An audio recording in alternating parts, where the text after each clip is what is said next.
Hello, this is Thomas Patrick with Better Solutions. Today we're going to look at growing tomatoes in a bale of hay. This is my neighbor John Shepherd who came up with the idea of growing tomato plants in some of the bales of hay that he had during the fall. John, where did you hear about this? I just come up with we had some bales of hay left over from Noah's birthday party, you remember it. And figured, well, I just put them to use and took a plug of a bale of the hay and just took the plug out and put the stalk of a tomato plant in it. And as you can see, the results, things probably would be a good 10 foot. I'm 6 foot, but it's falling down. There's so many vines on it that there's so many blooms are still blooming.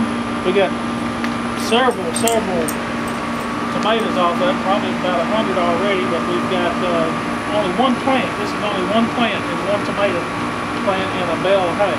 Now there's 3 total, and they just went wild. If we could get it stacked like it's supposed to, it's probably 12 foot tall. Now I noticed there's white stuff all over it, and you said that you were putting 7 dust on the tomato plants to keep the bugs off, right. Which I haven't seen any bugs on the plants. But I did notice down here at the bottom that there's dirt in the bale of hay. Now is that?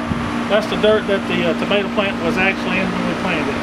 So okay, so there is a little bit of dirt in the bale of hay. That comes from the initial tomato plant. And then as bales of hay start deteriorating, it furnishes feeds to the tomato plant and in turn makes it grow so good. But we hadn't put any fertilizer or anything on these things yet. As you can see, we've got some big tomatoes off of it. And there's still plenty more in there. We've got about another month of tomato growing here. Okay.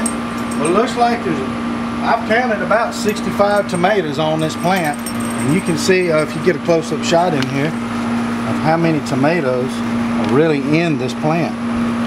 Way back up here in the back. It's just loaded full of tomatoes. And I know that you've gotten at least 20 or 30 tomatoes off of these bushes. There's only 3 or 4 plants here, and they have really produced this year. 3 plants.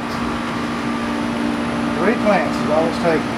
And the stalks are really big coming out of the bale of hay. Yeah. Now, I would assume that the roots on these plants are actually getting their nutrition from the decay in matter from the bale of hay. That's what I believe so is happening too. And when we pull this bale of hay up, we're going to take it apart and see what the root system is. But you can see how big the stalk is on that one tomato plant right there. It's huge. We're focusing. Well, it is large, isn't it? Alright, well this is what I call a better solution for sure. If you're having trouble growing tomatoes, why not try growing your tomatoes in a bale of hay? This is Tommy Patrick, John Shepherd saying goodbye for now. John said he's going to try to grow more tomatoes in the future in a bale of hay, and we'll see how that comes out. Talk to you later.